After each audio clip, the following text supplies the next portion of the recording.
Muy buen día para todos. Bienvenidos a esta tercera sesión de nuestro Power Training IT Security 2022. Les habla Wilson Calderón y hoy estaré junto con nuestro consultor especialista en seguridad de la información, Diego Montenegro, acompañándolos en esta sesión. Los que ya nos acompañaron en las anteriores sesiones, vimos que ya Diego nos presentó cómo hacer la casa de las amenazas. Por eso llamamos a esta Power Training temporada de casa. En la sesión número 1 hablamos de cómo se pueden empezar a analizar los eventos de seguridad que a futuro podrían convertirse en potenciales ataques o en ataques ya realizados con éxito e empezar a incorporar inteligencia de amenazas para obtener un panorama total en nuestra infraestructura. En la semana pasada, el día 2, que fue el jueves pasado, también seguimos hablando ahora de cómo empezar a cazar insiders, es decir, cómo identificar esas anomalías, esos comportamientos que no son del todo normales dentro de la organización a través del uso de técnicas como Machine Learning e inteligencia artificial y empezar a ver si hay un potencial atacante, sea un usuario interno, en este caso, que es como lo que analizamos en la segunda sesión.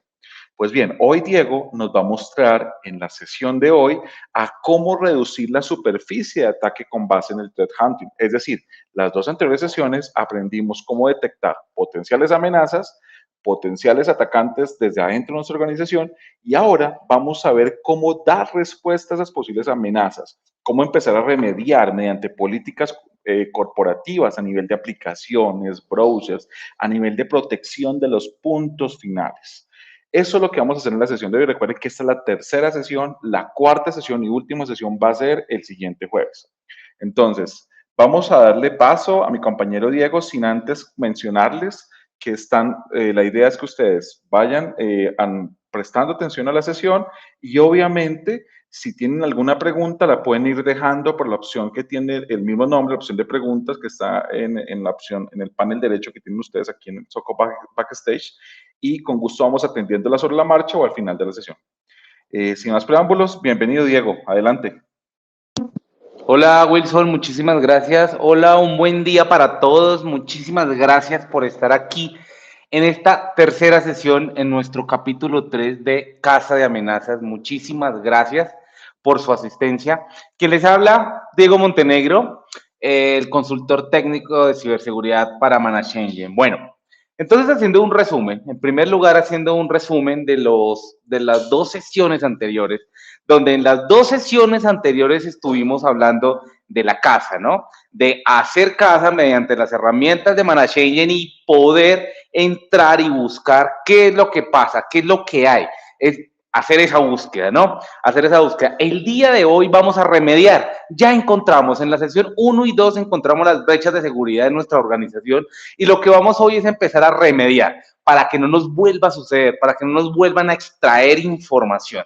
Entonces, aquí viene la agenda del día de hoy, siempre, y es una slide que he traído todas las sesiones, porque quizá tenemos nuevas personas en esta sesión de threat hunting y quiero explicar qué es el threat hunting de nuevo.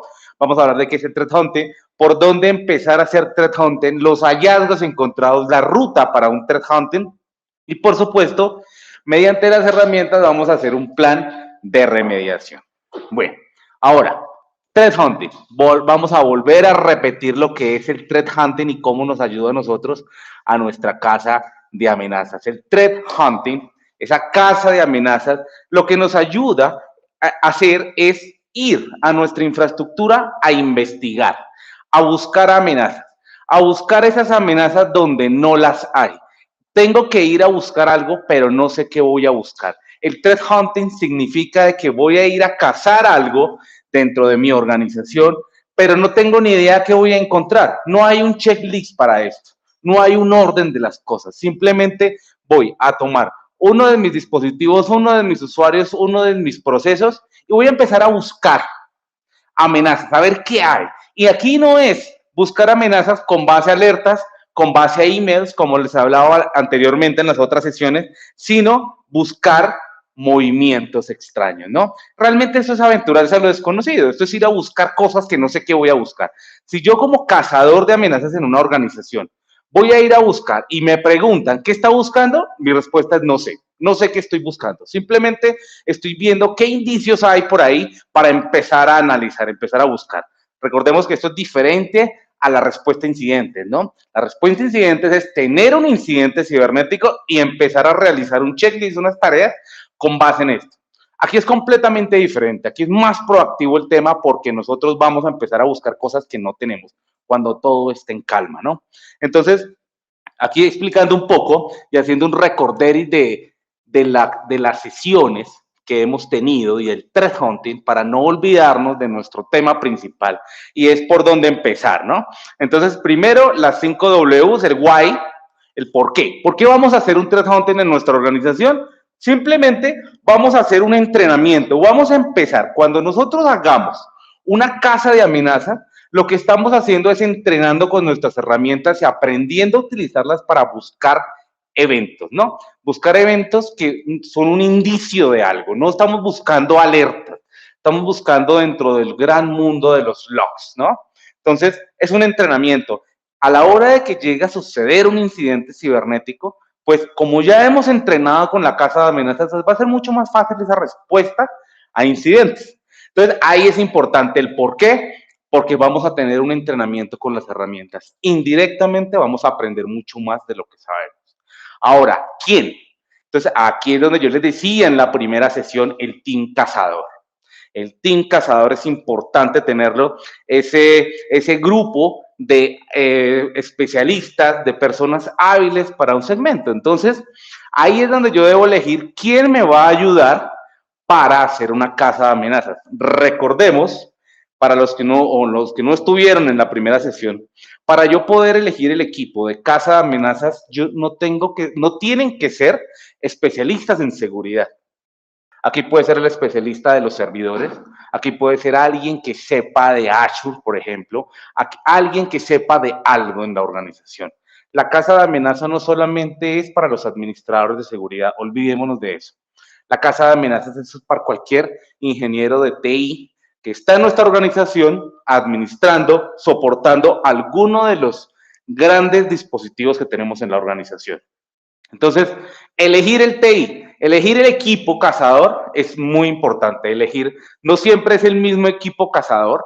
El día de hoy voy a buscar amenazas en cierto punto, voy a utilizar un equipo. El día de mañana voy a utilizar otro equipo cazador, ¿no? Lo importante es saber quién, ¿no?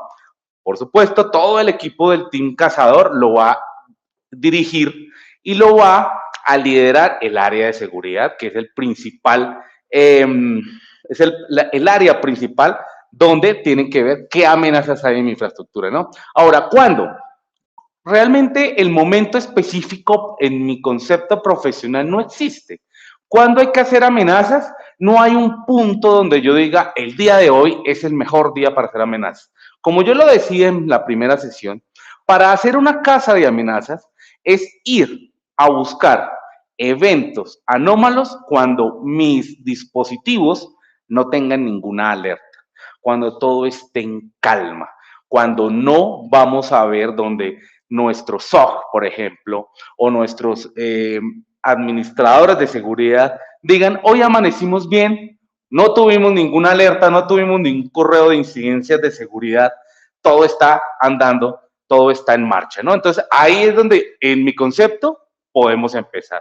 Siempre y cuando tengamos el equipo, el team cazador, y podamos tener esas habilidades de búsqueda de logs, buscar en todo, ¿no? Entonces, ahí lo importante es cuando siempre se puede hacer. Siempre es un buen momento. En mi concepto, en mi consejo que les doy a ustedes, un momento donde todo esté en calma. Ahí es donde me gusta hacer a mí la casa de amenazas. Ahora, ¿qué? Los logs. Principalmente los logs. Entonces, aquí es donde viene algo y nos devolvemos al segundo punto, que es el team cazador. El team cazador son personas con habilidades en ciertos puntos. Entonces yo digo, voy a buscar un dispositivo, entonces debo tener una persona que esté analizando los logs y que sepa de los logs. Entonces recordemos, para los que nos acompañaron en la primera sesión, estuvimos buscando logs, eventos de Windows. Los Event ID, por ejemplo, el Event ID que miramos muchos, el 4624. ¿Qué significa ese evento? una conexión RDP. Entonces es importante que el team sepa que tiene que buscar logs, que tiene que buscar eventos. Ya no vamos a buscar las alertas como un administrador, sino vamos a entrarnos en ese universo de logs a buscar, ¿no? Entonces, aquí la persona, cuando hicimos esa investigación de amenaza, lo primero que vimos fue el Event ID 4624 en muchos logs. Entonces, ahí es importante también tener ese conocimiento, ¿no? Ahora, ¿dónde? Aquí viene algo muy importante y este depende mucho de los puntos anteriores y es la microsegmentación. Cuando yo vaya a buscar amenazas, cuando ustedes en su organización estén buscando amenazas cibernéticas, no busquen en toda la red de una vez. Microsegmenten la organización, empiecen a separar y digan, hoy, el día de hoy, martes, voy a buscar, voy a hacer una casa de amenazas, por ejemplo, en mis servidores Linux. Solo me voy a enfocar ahí, en todo lo que pasa en mis servidores Linux. El día de mañana me voy a enfocar en mis servidores Windows, en mis servidores file server, por ejemplo. Me voy a dar cuenta y voy a revisar qué es lo que está pasando. El día de pasado, mañana voy a analizar los usuarios de recursos humanos. Voy a hacer ese análisis de esos usuarios de recursos humanos. Entonces, no hay un orden para empezar. Simplemente yo microsegmento mi organización y empiezo a buscar por donde yo quiera, ¿no? Como les decía, busquen por donde quieran, empiecen por donde quieran. Lo importante aquí es empezar. Entonces, aquí viendo, haciendo un zoom de la microsegmentación, tenemos los dispositivos, los procesos y los usuarios. Empieza por donde quieras, pero simplemente empieza. En nosotros, para este ejercicio, en las 2 sesiones anteriores, lo que hicimos fue empezar por los procesos de conexión, los procesos RDP. Entonces, empezamos a ver los procesos RDP y encontramos algo que fue en mi Active Directory, ¿no? Entonces, ahí es donde empezamos a ver ese proceso, esa conexión RDP en mi Active Directory de usuarios que realmente no se conoce. Entonces, haciendo un resumen de lo anterior, en la primera sesión nosotros vimos lo siguiente. Descubrimos que en las sesiones anteriores, mediante la herramienta de SIEM, empezamos a ver y tenemos un orden cronográfico donde todo el evento pasó en 27 minutos, donde el primero Diego, el usuario Diego, le asigna permisos de domain admin al usuario Mauricio. Eso sucedió, eso fue lo primero que sucedió. Ahora, Mauricio accede al controlador de dominio. Ahí hay 10 pasos que nosotros pudimos descubrir en los hallazgos del threat hunting, pero nosotros empezamos a buscar, empezamos a analizar los logs y lo primero que descubrimos fue el segundo paso, que el usuario Mauricio accede al controlador de dominio. Ahí empezamos a mirar y empezamos a descubrir que hay algo, ¿no? Entonces, ahí en ese segundo punto fue lo primero que descubrimos y empezamos a armar ese mapa cronológico de todo lo que estaba haciendo Mauricio.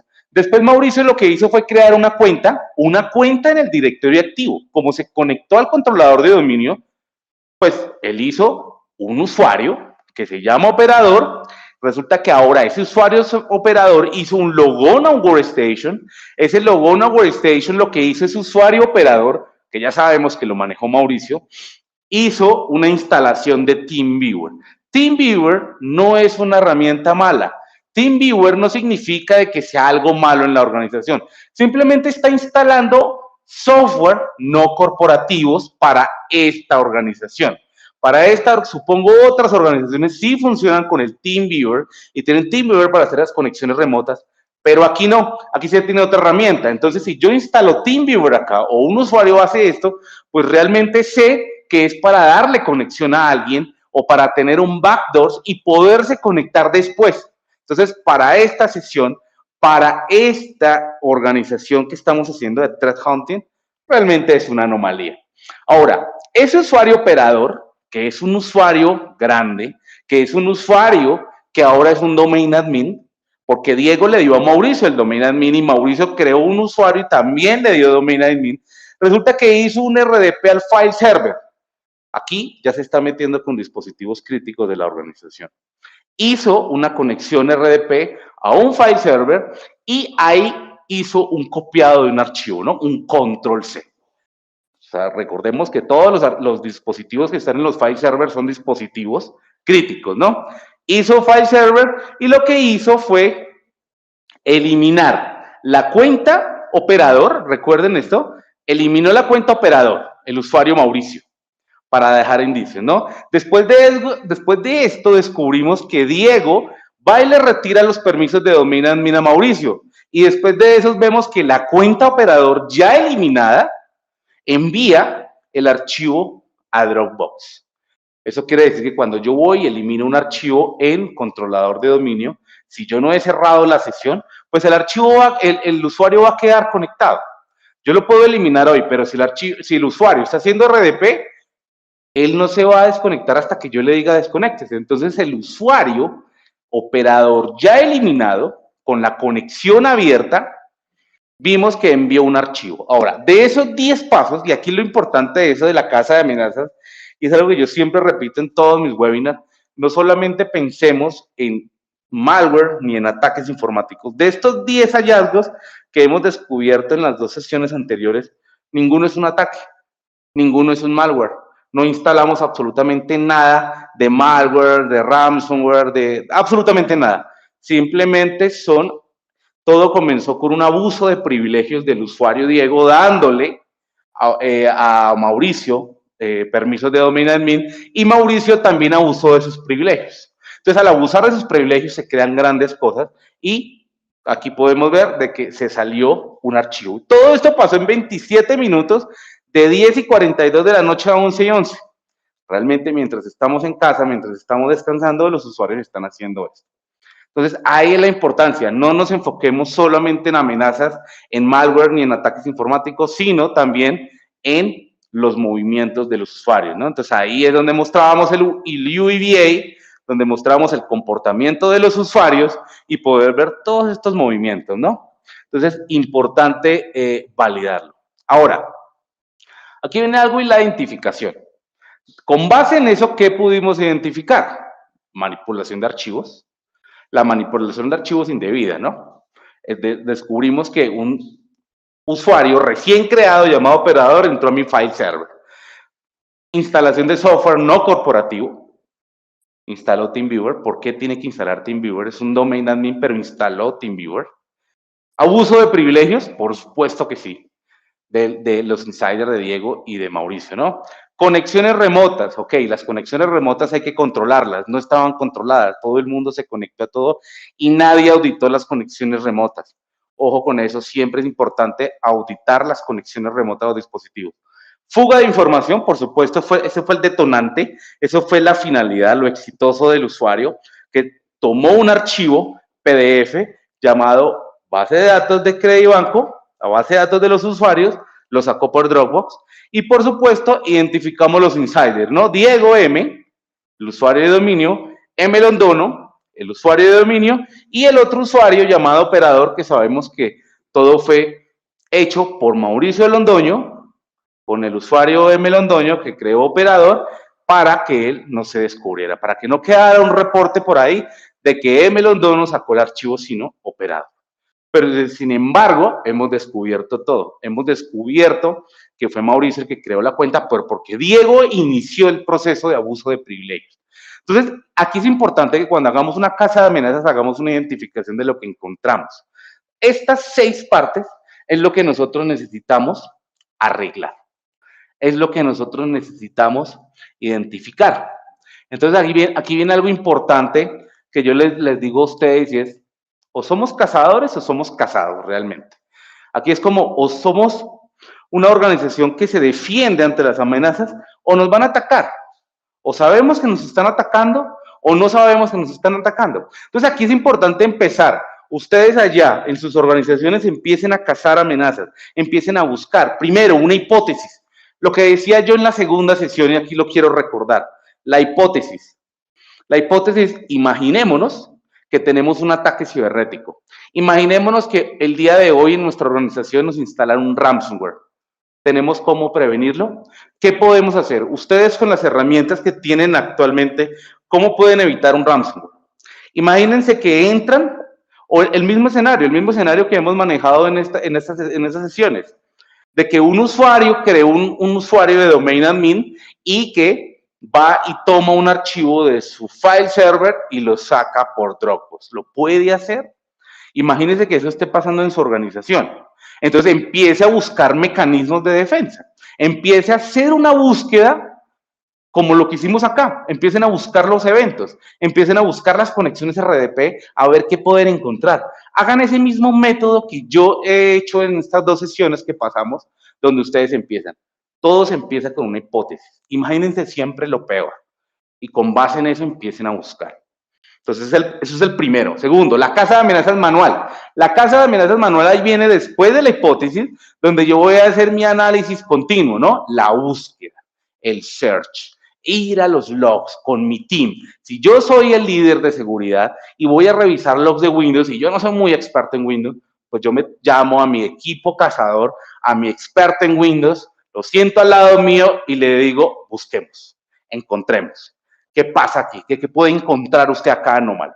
Entonces, ahí es lo importante, ese análisis continuo. Ahora, viene también un análisis automatizado, ¿no? El análisis automatizado aquí es importante y es contar con herramientas de UEBA.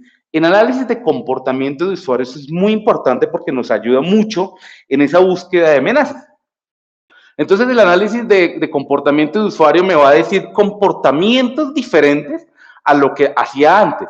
No estamos hablando de un ransomware, no estamos hablando de ataques, sino simplemente movimientos que antes no estaba haciendo y ahora sí.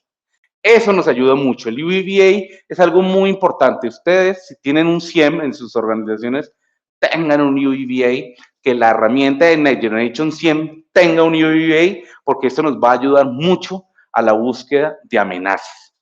Nos hace una tarea mucho más automatizada y mucho más rápido, ¿no? Y el entrenamiento de nosotros va a ser mejor porque vamos a conocer nuestra red y vamos a conocer cómo trabajan nuestros usuarios. En el cuarto, la identificación, lo que hicimos ahora, lo que mostramos en el slide anterior, y fue empezar a escribir qué identificamos, cuáles son nuestras brechas, cuáles son nuestros insiders. Lo importante es siempre descubrir los insiders, cuáles son los procesos vulnerados, cuáles son los dispositivos vulnerados, empezar a tomar esa lista. Y por último, quinto, remediación, arreglar el tema, arreglar las cosas, que cuando me pase, no me va a volver a suceder. En mi organización, como me sacaron ese archivo sin un ataque cibernético, entonces tengo que remediar para que no me vuelva a suceder. Ahí aprendo de los errores y aprendo cuáles son mis brechas de seguridad. Entonces, en esta sesión y en la sesión que viene, pues vamos a remediar, ¿no? A remediar lo que vimos en este paso, en el paso anterior. Conexiones remotas, instalación de software, manipulación de archivos, fuga de información, ¿no? Entonces, ahí es importante poderlo analizar. Por supuesto, vamos a reducir la superficie de ataque basado en lo que encontramos del threat hunting. Este es el capítulo 3. Bienvenidos todos y muchísimas gracias por estar aquí. Entonces, viendo la remediación, lo que vamos a realizar, pues hoy, el día de hoy, vamos a trabajar en estos 3. Entonces, vamos a centrar en estos 3. La manipulación de los archivos, la instalación de software no corporativo y la fuga de información. Es decir, que estamos hablando de 2 activos en la organización. 1, lo que son aplicaciones, y 2, lo que son la información, ¿no? Entonces vamos a empezar de lo último, de la instalación del software y los archivos que han tenido fuga. Entonces vamos a empezar desde ahí, que para mí es lo más crítico y lo que necesito probar. Para ello, es importante, y les voy a mostrar a ustedes, vamos a entrar a nuestras herramientas Log360, que es la herramienta que nos ha ayudado a hacer esa búsqueda de amenazas, esa búsqueda de eventos. Pues aquí nos vamos a apoyar con otra herramienta. Tengo otra herramienta invitada el día de hoy, llamado Endpoint DLP Plus. Es la herramienta que nos va a ayudar a hacer, su nombre lo indica, DLP, ¿no? El Data Loss Prevention, evitar esa fuga de datos de los archivos. Entonces, quiero que vean algo. Aquí hay algo importante que quiero ver, y quiero mostrarles a ustedes que realmente no necesitamos ser expertos en seguridad para poder hacer una configuración y poder realizar cosas en nuestra organización, algo tan fácil que es configurar un DLP, ¿no? Donde yo tengo, primero que todo, y lo que les digo a ustedes ya de parte de Manage Engine es, investiguen para ustedes cuál es la información confidencial. No solamente la información que está en file server, sino tagueen esa información. Empiecen a buscar esa información y díganle a esa información, díganle al dispositivo cómo es la información confidencial. Aquí suponemos, aquí estamos, como todo es hipótesis, aquí, para mi caso, mi organización, hemos creado una política donde la palabra privado dentro de mi organización es un archivo confidencial. Todo archivo que diga documento privado o la palabra privado es confidencial. Entonces, sobre esos documentos son los que voy a realizar. ¿Cuántos tengo? No lo sé. Puedo tener 10, puedo tener 100. No tengo que tomar uno a uno. Simplemente voy a crear esas políticas donde todo lo que tenga la palabra privado se le van a aplicar políticas. ¿Qué tipo de políticas? Aquí viene algo importante y es mostrarles primero a ustedes antes de ir al dispositivo a ver, y es ¿qué políticas? ¿Ok? Ese archivo, por ejemplo, solamente puede ser abierto por Notepad. Por nada más, puede ser un PDF, pero el PDF no abre, ¿no? Ahora, el screen capture, entonces empezar a bloquear y empezar a mirar que ese archivo que esté en reposo no salga. No salga ni siquiera con un screen, ¿no? Entonces, aquí es donde podemos ver y empezar a bloquear políticas de screen capture, poder bloquear la salida por correo. Entonces, esos datos que están en reposo van a seguir siendo en reposo. Poder evitar la fuga de datos a través del browser o los browsers que yo tenga instalados en mis dispositivos para que no salgan, ¿no? Que no se puedan imprimir, que no puedan salir por una USB. Entonces, es importante esto. Vean lo sencillo que es esto y lo que me va a ayudar mucho en mi organización, ¿no? Donde yo voy a mi dispositivo y voy a ver y voy a analizar, digamos, este es mi dispositivo donde hicimos las pruebas, donde investigamos de que hay un dispositivo, hay un documento, lo que se llama base de datos de crédito, que este fue el documento que salió por Dropbox, que fue que sacaron. Entonces, aquí es importante, en primer lugar, tener políticas configuradas donde no me deja abrir. Solamente se abre por Notepad. ¿Quién lo puede abrir? Pues los usuarios que sepan que van a trabajar con ese archivo y que lo van a validar. Entonces, yo poder tener esa información en un servidor que es mi file server y yo poder tener políticas donde no vaya a sacar mi información. Entonces, aquí ya voy a hacer la tarea que hizo el usuario operador, donde me sacó esa información, donde él quiso sacarla y automáticamente ya empezar a bloquearla. Entonces, ven lo sencillo que es con ManageEngine poder tener unas cuantas políticas y evitarnos dolores de cabeza grande, donde yo voy a tomar un archivo y le voy a decir, no, este archivo no se va. Ahora, el usuario puede reportarlo, puede decir, ok, pero esto puede ser para mí un falso positivo, sin embargo, no lo va a sacar. Ahora, pues si yo quiero sacar otro archivo, yo lo podría sacar. Simplemente ese documento, dentro de ese documento, dice privado. Y por defecto, ya es un archivo donde yo voy a empezar a aplicar políticas de DLP. No va a salir. Entonces, ahí lo importante es empezar a evitar con 2, 3 clics, evitar que mi información confidencial salga a la organización. Entonces, aquí lo intenté sacar por WeTransfer, perdón, por Dropbox. Y en ningún momento le dije a la herramienta, ayúdeme a hacer, evíteme la salida por Dropbox. Simplemente que bloquee los archivos salientes. A donde sea, los puede hacer. ¿Puedo quedar excepciones? Sí lo puedo hacer. Pero para este caso quiero que esa información solamente se quede ahí. La información en los file servers se debe trabajar desde ahí. Se debe hacer desde ahí. Entonces aquí viene algo importante y hacerle un seguimiento a toda esta información. Y es, por ejemplo, me dice que hay falsos positivos. Cuando el usuario, supongamos que quiera sacar la información y dice que el LOR quiere reportar que le hay un falso positivo, pues sencillamente aquí me va a aparecer, al usuario administrador le va a aparecer. Entonces va a decir, ok, el usuario Diego M, el archivo que se llama base de datos crédito ME de ManageEngine, él necesita sacarlo y lo reportó como falso positivo. Entonces yo digo, ok, aquí vamos a hacer una validación, ¿no? Siempre validar, siempre autenticar.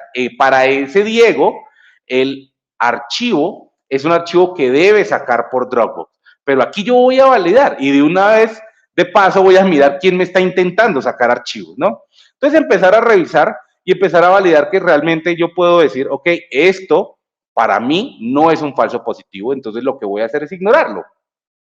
Entonces yo lo voy a ignorar y voy a decir, en efecto, no, ese archivo no va a salir. Entonces el usuario se va a quedar esperando porque no va a poder sacar el archivo. Entonces ahí estamos haciendo un tratamiento de información.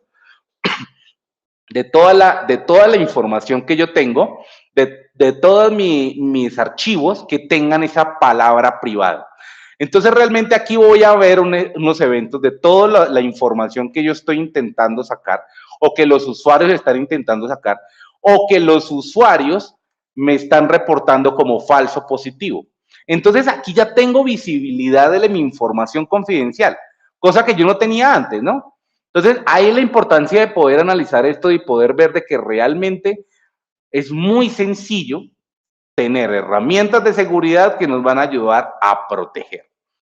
Entonces, aquí ya hay una política, ya empezamos a remediar, ya empezamos a evitar esa fuga de datos. Ahora, en temas de archivos, ¿no? De aplicaciones. Entonces, para ello, es importante de poder tener herramientas que nos ayudan con ese control de aplicaciones. Algo tan básico realmente que a veces la respuesta siempre está en lo básico. Listas blancas, listas negras, yo creo que muchos de ustedes ya han escuchado que es una lista blanca, que es una lista negra. Se escuchó por primera vez por allá en los firewalls que hacen listas blancas, listas negras, pues resulta que ahora podemos hacer listas blancas, listas negras en aplicaciones. Entonces, ahí, cuando ustedes van a hacer, cuando hacen una casa de amenazas y cuando empiezan a descubrir esas brechas de seguridad de que instalan cosas en su organización que ustedes no tenían ni idea, pues empecemos a controlar y empecemos a parametrizar, así como hicimos, y que podemos hacer una reunión para descubrir cuáles son los archivos confidenciales de mi organización, pues ahora lo que voy a hacer es descubrir cuáles son mis aplicaciones corporativas. Entonces empezar a crear políticas de seguridad, déjenme y me logueo de nuevo, políticas donde ustedes van a permitir ciertas aplicaciones y lo demás lo van a bloquear. Así de sencillo. Entonces, lo demás lo van a bloquear sin importar qué tipo de aplicación sea. Entonces, es muy sencillo. Realmente aquí son políticas supremamente sencillas, pero que realmente a ustedes los van a proteger mucho. Entonces, crear las aplicaciones permitidas, donde automáticamente lo que hace la herramienta es ir a descubrir qué aplicaciones hay y yo le voy a decir que me habilita algunas, ¿no? ¿Cuáles me va a habilitar? Pues obviamente siempre pongo las de Microsoft, que es el sistema operativo del dispositivo, pero quiero que vean algo aquí que descubrí. Descubrí una aplicación que es la aplicación del inconveniente, que es el TeamViewer. El agente lo que hace fue descubrir esto y automáticamente me descubrió que está el TeamViewer. Y en efecto, en la casa de amenazas que hicimos, descubrir de que se instaló un software llamado TeamViewer. Y la herramienta lo ve, pero ok, yo aquí no lo he seleccionado, entonces voy a decir no, en efecto no es una herramienta corporativa para mi organización. Entonces, ¿qué es lo que va a pasar? Que automáticamente en mi dispositivo, en este dispositivo que está instalado TeamViewer, que fue el que descubrimos, automáticamente cuando lo vaya a ejecutar, pues ya no lo voy a poder ejecutar. Y tener un aviso personalizado que la aplicación no es permitida, que por favor contacte al administrador. Entonces ya empiezo a remediar y el que vaya a utilizar TeamViewer, pues ya no lo puede hacer. Si crearon TeamViewer para hacer un backdoors, para poderse conectar a futuro en mi organización, ya automáticamente no lo van a poder hacer. Entonces ahí es donde viene toda la configuración y yo defino primero que todo cuáles son mis aplicaciones corporativas y ya viene todo lo concerniente a bloquear lo demás. ¿Qué es lo demás? Lo que sea. Simplemente voy a bloquear lo demás. Solamente dejo habilitadas las aplicaciones que quiero hacer. Realmente son configuraciones muy sencillas y todo lo que nos pueden ahorrar, ¿no? Reputación, ¿no? Porque todo esto, una salida de información Es cierto que perdemos dinero, pero hay algo que perdemos más que el dinero y es la reputación. El dinero se recupera, pero la reputación muy, muy difícil, ¿no? Entonces, ahí es donde nosotros empezamos a realizar que nosotros mismos en Manage Engine buscamos el problema, encontramos el problema y ahora estamos encontrando la solución y haciendo con unos simples clics, con una configuración muy, muy sencilla, empezar a evitar esa fuga de datos. Ahora, aquí es algo importante y es, ¿qué pasa si con las nuevas extensiones? A veces es una pregunta que nos hacen mucho. Entonces, ¿qué pasa con esos ejecutables que todavía no se han convertido en una aplicación?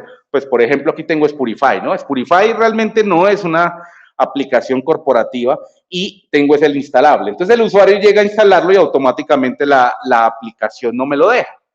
La herramienta no me deja aplicar este software. Entonces, simplemente voy a analizar y voy a dejar las aplicaciones permitidas y lo demás se va a bloquear.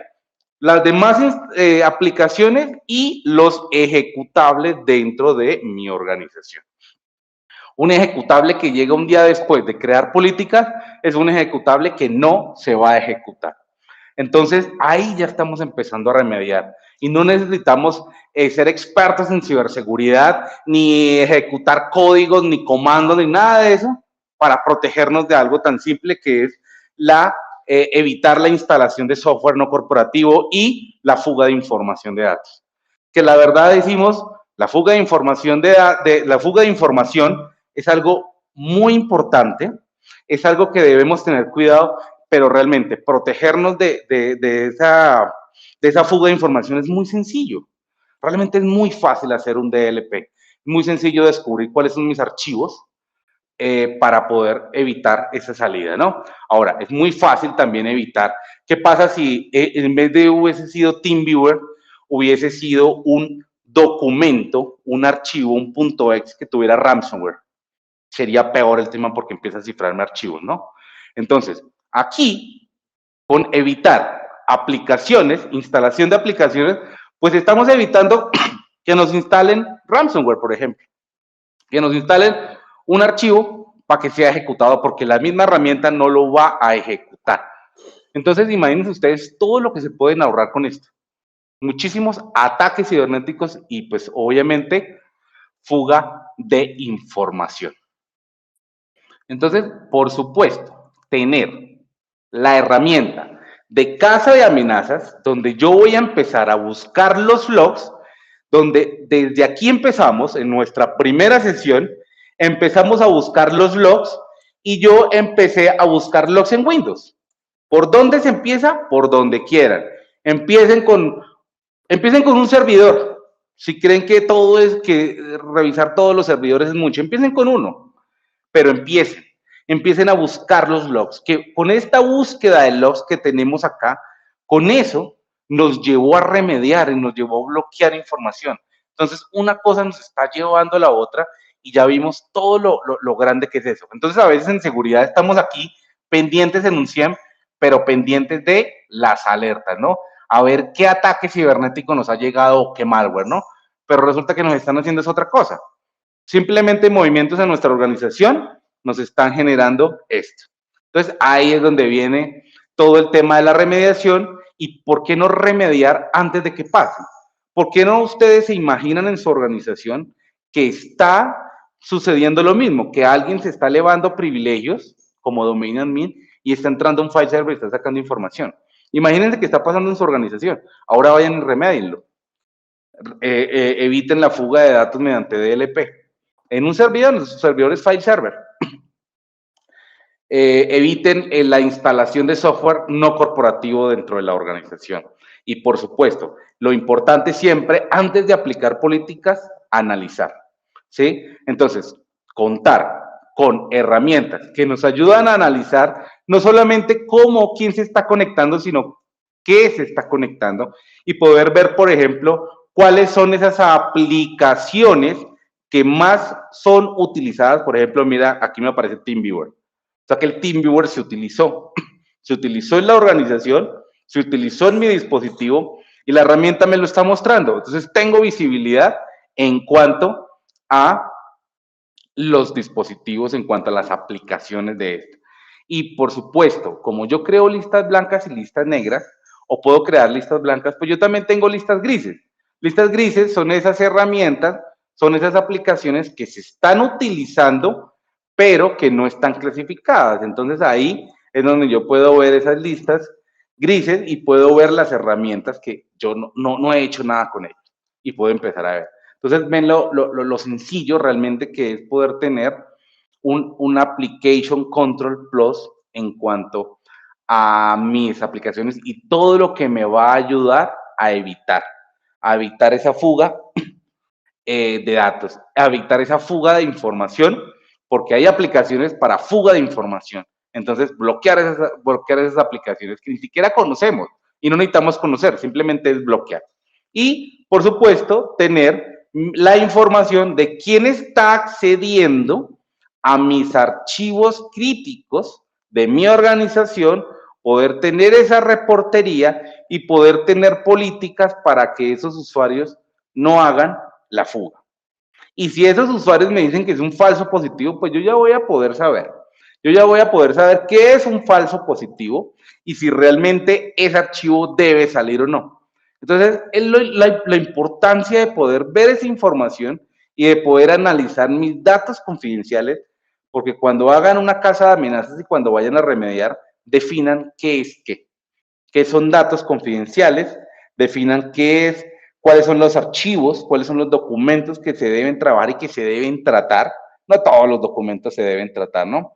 Entonces, ahí es la importancia de poder ver. Entonces, volviendo acá a mi presentación, la manipulación de archivos, simplemente unos cuantos clics y empezamos a evitar esa fuga de datos, de esos datos que están en reposo, de esos datos que son confidenciales. Instalación de software no corporativo, algo muy sencillo, ¿no? Evitar eso. Y por supuesto evitamos la fuga de información. Ya el usuario, Diego, que le dé permisos a Mauricio y que Mauricio utilizó Operador para sacar esta información por Dropbox, ya no lo va a poder hacer, porque ya empezamos a remediar, ¿no? Ya empezamos a remediar. Ahora, ¿qué nos queda? Nos queda poder analizar el abuso de privilegios. Empezar a evitar cómo los usuarios le dan permisos de domain admin a otros, ¿no? Porque no hemos terminado de remediar completo toda la historia. Los insiders, ya descubrimos los insiders y tenemos que darles a ellos un análisis más profundo siempre. Las conexiones remotas. Estas tres los vamos a analizar la próxima sesión. El abuso de privilegios, cómo vamos a analizar y cómo vamos a controlar las conexiones remotas y cómo les vamos a hacer un principal zoom a los insiders. Entonces, hoy, ¿qué hicimos? El primer plan de remediación. Un plan de remediación que realmente es muy sencillo. En el servidor que es mi file server, donde descubrimos todos los hallazgos de esta casa de amenazas, pues empezamos a aplicar políticas de DLP para la fuga de datos. Desde ahí no se pudo sacar mediante DLP. Y por supuesto, en el endpoint, donde instalaron el TeamViewer, pues aplicar políticas por aplicación, donde ya no puedan ejecutar TeamViewer en ninguna otra más, ni ninguna futura más, y por supuesto políticas de DLP, donde no solamente voy a tener eso, sino que yo en el dispositivo veo los documentos, tengo mi documento confidencial y no voy a poder copiar. Aquí lo que hice fue aquí ahora lo voy a hacer, un control C, lo mismo con control C, y ya no voy a copiar la información. ¿Qué descubrimos en la casa de amenazas? Que se pudo hacer un control C y sacar la información de ahí. Pues ya no se va a poder hacer.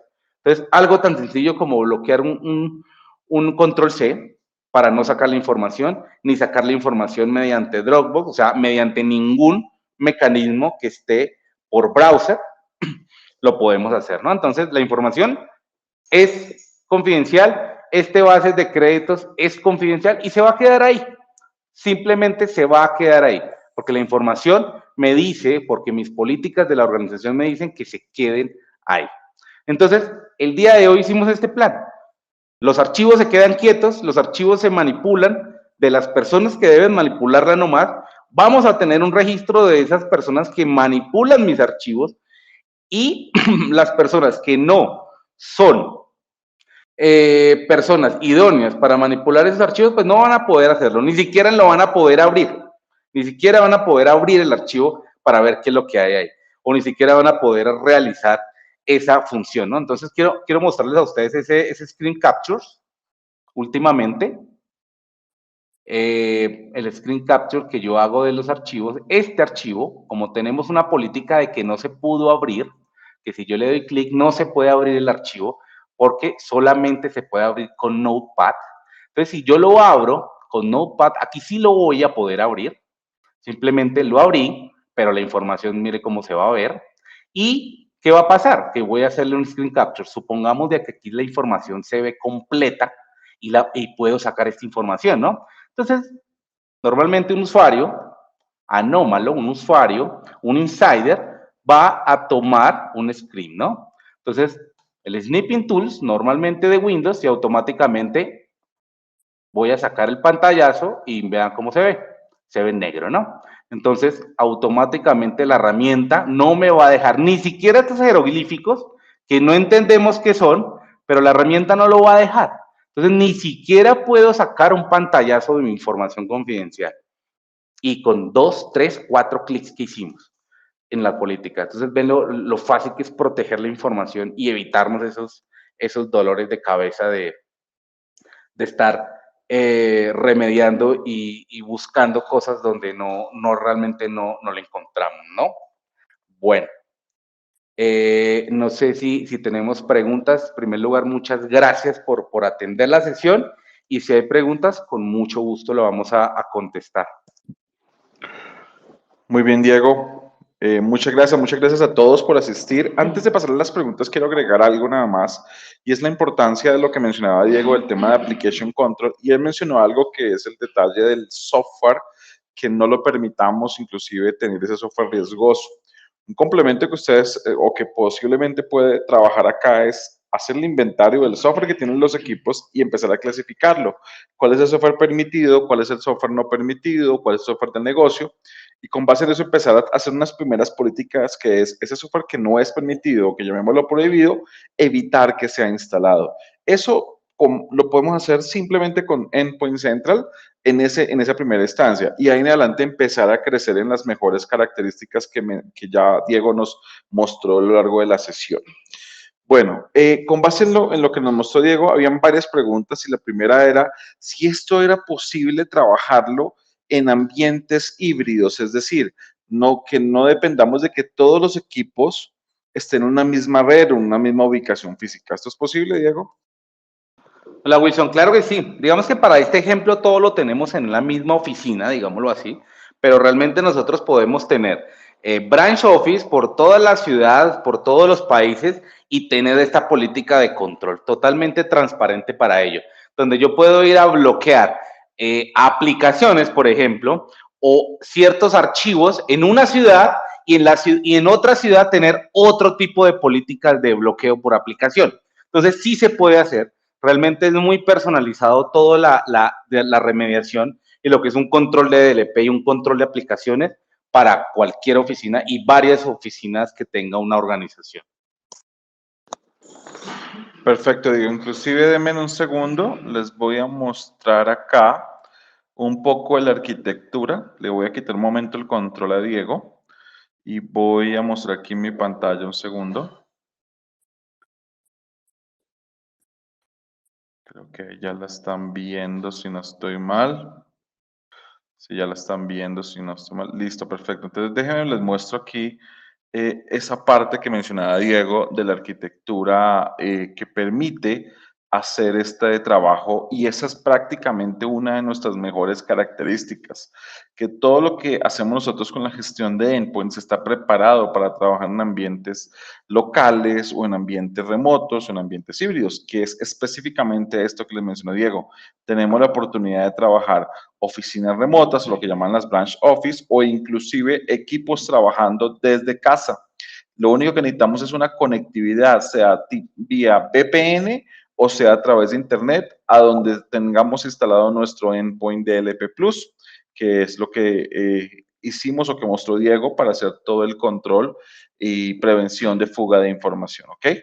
Entonces esa era la parte que les quería mostrar. Ya les devuelvo aquí el control. Aquí a Diego, un segundo, por favor. Stop sharing, ok, listo, ya. Si quieres, Diego, mientras que compartes nuevamente la pantalla, voy a avanzar con las siguientes preguntas y es si todo este software que mostraste hoy, realmente mostraste dos softwares, que es el Endpoint DLP y el Application Control, ¿lo podemos hacer on-premise o desde la nube? Bueno, principalmente Application Control, las herramientas, las dos herramientas, primero nacieron nativas, ¿sí? Endpoint DLP Plus es una herramienta que la tenemos hace un año aproximadamente dentro de nuestro portafolio y está on-premise netamente. No lo tenemos como servicio a hoy, pero realmente es una herramienta que no necesita de muchos recursos de Windows para poder ser instalada, ¿no? Entonces ahí es importante eso. Application Control igual. Application Control lo tenemos también en on-premise y son herramientas que realmente no consumen demasiados recursos. Entonces es muy sencillo instalarla. Simplemente hay que tener conectividad de red a los dispositivos donde nosotros vamos a tomar información y donde vamos a hacer ese control de aplicación. Perfecto, Diego. Solo para complementar la información, lo que decía Diego respecto a los requerimientos, Endpoint DLP Plus es una solución que por ahora se está instalando standalone on-premise, como lo mencionaba Diego, y es compatible únicamente con ambientes Windows, desde Windows 8 en adelante, ¿sí? Incluyendo hasta Windows 11 o en los servers desde Windows 2012 en adelante, ¿ok? Por ahora estamos solamente trabajando con ambientes Windows. Que sí se está trabajando para tenerlo en ambiente cloud, sí, pero pues como bien lo mencionaba, eso es. Y los requerimientos, ya los decía Diego Montenegro, son muy simples. Es un servidor, se puede también, es un servidor dependiendo de la cantidad de equipos de cómputo que ustedes van a administrar, se sugiere ciertas características del servidor donde se va a instalar, ¿ok? Porque eso se licencia por equipos de cómputo. Y aquí hago un enlace a la siguiente pregunta que voy a apoyar a Diego para responderla y es si Application Control, que es la otra herramienta que mostró Diego, está también disponible en la nube. Yo ahí me atrevo, voy a intervenir un momento y voy a decirles que Application Control hace parte de lo que nosotros llamamos el Endpoint Security Add-on, que es cuando nosotros lo agregamos como un add-on dentro de Endpoint Center. Es más, Diego lo mostró hoy como dentro de toda la suite de Endpoint Center. Allí estaba funcionando como el add-on y se activa simplemente activando el Endpoint Security add-on dentro de Endpoint Center. Ahora, si lo quieren trabajar por separado, se puede trabajar como Application Control y se instala por separado. Tampoco está disponible en la nube. Por ahora, el Endpoint Security Add-on no está disponible en la nube. Vamos a ver si en los próximos meses ya queda liberado esto. Pero esa es la otra pregunta que venía. No sé si Diego quieres agregar algo más ahí a ese punto de Application Control.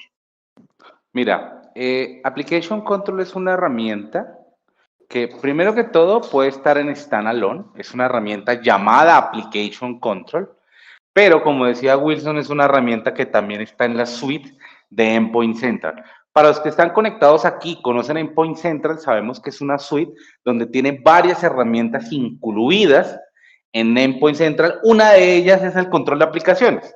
Entonces, Endpoint Central, como mostré una parte nomás, un 1% de todo lo que tiene y fue el control de aplicaciones. Pero la misma herramienta tiene, por ejemplo, el control de parches. La misma herramienta Endpoint Central tiene la gestión de vulnerabilidades, la gestión de browsers, por ejemplo. Entonces, realmente es una suite completa para proteger nuestros endpoints. Aquí lo utilizamos solo una nomás, que es el componente de Application Control dentro de Endpoint Central para hacer un control de aplicaciones. Muy bien, Diego. Inclusive esto que acabas de mencionar es bueno resaltarlo nuevamente y es la gran capacidad que tiene Endpoint Central con su add-on de Endpoint Security para hacer la remediación de posibles amenazas o vulnerabilidades encontradas. Una de ellas, como lo mencionaba Diego, es primero que todo detectar qué posibles vulnerabilidades tenemos en la red, no solamente por parches faltantes de Microsoft y terceros, sino de software malintencionado, de malas configuraciones, de puertos abiertos o los mismos reportes CVEs que se tienen.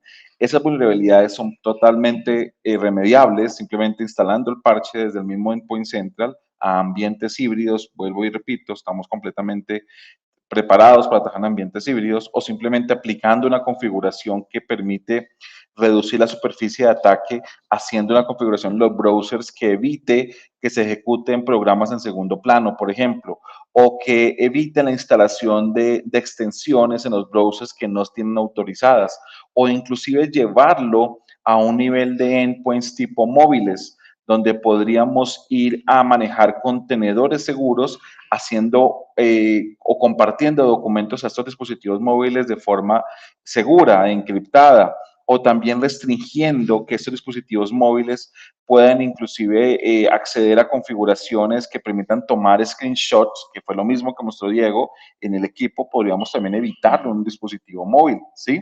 O que los puedan también usar sistemas de correo electrónico que tú no autorizaste para que puedan trabajar su sistema de correo electrónico corporativo. O sea que estamos completamente preparados para hacer toda la gestión de los endpoints y el aseguramiento de los endpoints a nivel de prevención y alineando a buenas prácticas de seguridad. Creo que esto, a ver, un segundo, creo que hasta ahora vamos a ver. Llegó una última pregunta, creo que tenemos tiempo para una última pregunta, sí.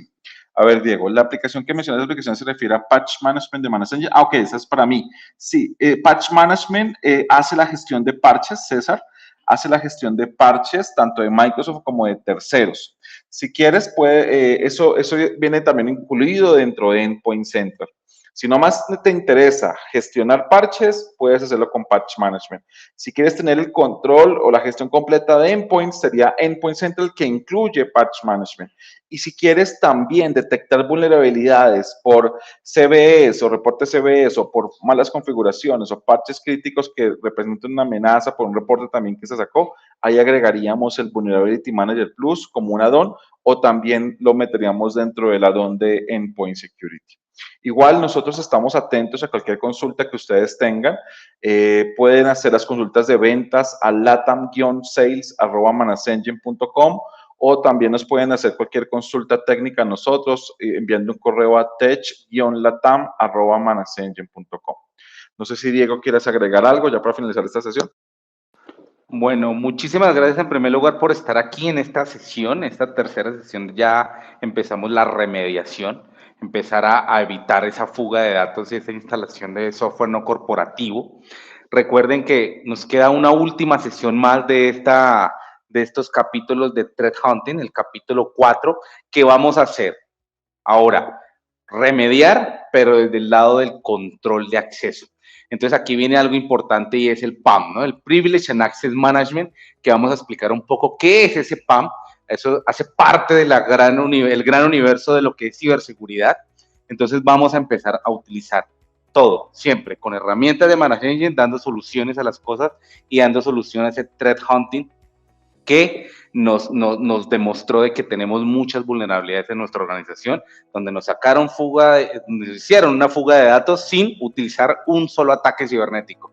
Entonces, los invito a que nos acompañen de nuevo en la última sesión el día jueves a la misma hora, 10 hora GMT-5, y poder ver cómo con la herramienta de PAM que tenemos nosotros en Management Engine podemos ayudar a ese control de acceso privilegiado y sobre todo una auditoría del control. Que ese control RDP y esas conexiones RDP las podamos controlar de una mejor forma. Muchísimas gracias por estar aquí y que tengan un excelente día. Recuerden que la ciberseguridad es de todos, ¿no? Adiós. Listo, Diego, muchas gracias. Ya finalizando, recuerden que todas las sesiones han sido grabadas y posteriormente las vamos a publicar en nuestro canal de youtube.com/manasengine-latam. Allí pueden ver no solamente estas sesiones, sino también videos, overview de todas nuestras soluciones que podrían servir como demos para que ustedes conozcan más sobre nuestros productos. Igual los invitamos también a entrar a nuestra página web, que es manasengine.com/latam. Allí está toda la información y también la posibilidad de descargar nuestros productos en demo durante 30 días, que fue la última pregunta que llegó. Muchas gracias a todos. Nos vemos entonces el próximo jueves. Hasta luego.